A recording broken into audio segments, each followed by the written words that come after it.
Welcome to Monday, April 21st, 2025. This Day with a Podcast brought to you by ConverseCountyTourism.com. Feel the energy of Converse County. Explore Douglas's railroad heritage, Ayers Natural Bridge, and the Jackalope legend.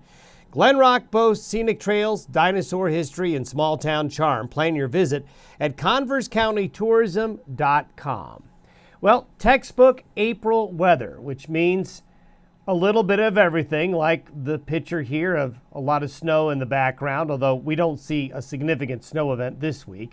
But what we do see is a pattern of seasonal temperatures. What do I mean by seasonal? Seasonal means temperatures aren't going to be very far from the 30-year average of temperatures. You'll have some days that are a little cooler than normal, a little warmer than normal, but nothing that's going to deviate too far from the averages. So that's a pretty typical pattern. And when you get into a pattern like this, late April headed towards May, you're going to get enough instability that afternoon showers will pop up. We saw some showers in some areas yesterday. Today and Tuesday will be similar. Some instability, some afternoon showers with the warmest part of the afternoon. Now, we're going to see more instability, weak upslope, and the 3-day period of Wednesday through Friday will bring scattered showers and thunderstorms. Nothing to really organize them, but there will be a fair amount of activity, especially along and east of the Continental Divide, where a little bit of weak upslope is going to be able to kick off some shower and thunderstorm activity. That will then lead itself into a larger trough coming into the Great Basin over the weekend and then into the early parts of next week, and that keeps the instability around. That keeps the seasonal temperatures around and the opportunity for occasional showers and thunderstorms. We have a great shot here of the before and after with late last week's storm that came through the region. Before the storm system, it looked like this, looked like that after that. Boy, that's springtime in the Rockies, isn't it? Beautiful shots there. And there, look at what Easter Sunday looked like in the Lander area with all that heavy, wet spring snow that fell in the Wind River Basin and along the east slopes of the Wind River Mountains. That's one particular area that has benefited very well in March and April. Can't say that for everybody, that's for sure. But there's some areas that have done very well this spring and other areas missing out. Great shot there of the low clouds against the foothills west of Colorado Springs and a nice frosting of snow and frost conditions on the trees there. If you can take a peek underneath that stratus deck, looking at the sun shining there on the foothills. Heavy snow in the Bighorn Mountains with late last week's storm system, and the wind and the clouds making for kind of a cool brisk scene there at Glendo Reservoir. And then we had those low clouds, and you could really see the instability in the atmosphere. It's at one moment, it still looks like winter. At one moment, it looks like spring. There's a little bit of spring and winter there with snow on the Owl Creek Mountains, but the vertical development of the cumulus clouds there, just a classic spring photo. And here's another one right along the Montana-Wyoming border yesterday with those showers that developed along the northern tier of Wyoming into southern Montana. And this is a view like this that you're seeing here is going to be a good kind of snapshot of how the afternoons are going to look, especially Wednesday through Friday. All the way down into northern New Mexico, reported some snow squall activity over the weekend. Good to see the moisture finally getting down there. Also, if you look very, very carefully, we've got a sun pillar right here near Chugwater this past weekend. And beautiful sunrises and sunsets with the layered clouds. Another great shot of a sunrise. Sunset, not sure which one that is, but beautiful shot nonetheless there coming out of Star Valley last week. Also, wanted to show you this. This is neat. Jan Curtis was able to get a time lapse of what's called basically the Earth shadow going across the region, and also a pink orange glow referred to as Venus Belt. Go to Jan's Flickr page and you can learn more. And you can see here, beautiful shot. Just watch carefully. You can see the Earth shadow and the glow go across.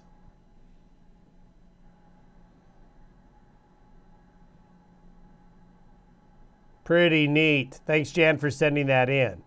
Now, as we take a look at what is coming, satellite image this morning, you can see the system that was here late last week is now into the upper Midwest, headed towards the Great Lakes. You can see the patch of clouds here. This is the moisture and instability that's going to be moving through the region today. And we're going to see satellite photos like this just about all week, where you're not going to see a really organized storm, but little waves are going to come off the Pacific, and we're going to get the cloud buildup, and we're going to get the spring showers interdispersed with moments of sunshine. Just typical April conditions. And there you can see the weak low pressure, the frontal boundaries. There's the stronger storm in the upper Midwest. When we take a look at where we're going to be by noon today, we have that upper level low that you just saw in the satellite imagery coming on through. So that will destabilize the atmosphere. The heat of the day, even though it's not terribly warm, the warmer part of the afternoon will help build those showers. And you can see we've got other low pressure systems coming in on the back side.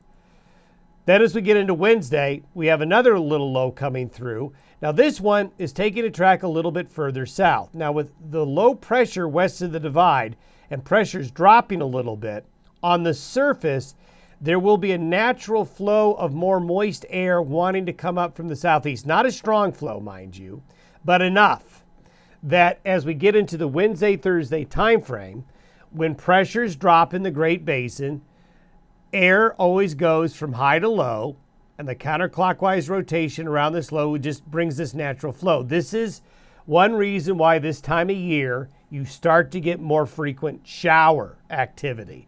Late April, into May, into early June, you still have low pressure systems coming, and you're in an environment where the jet stream is weaker, and this allows that surface wind flow to occasionally come in from the south and east, which is what you want to get those April showers and May showers going.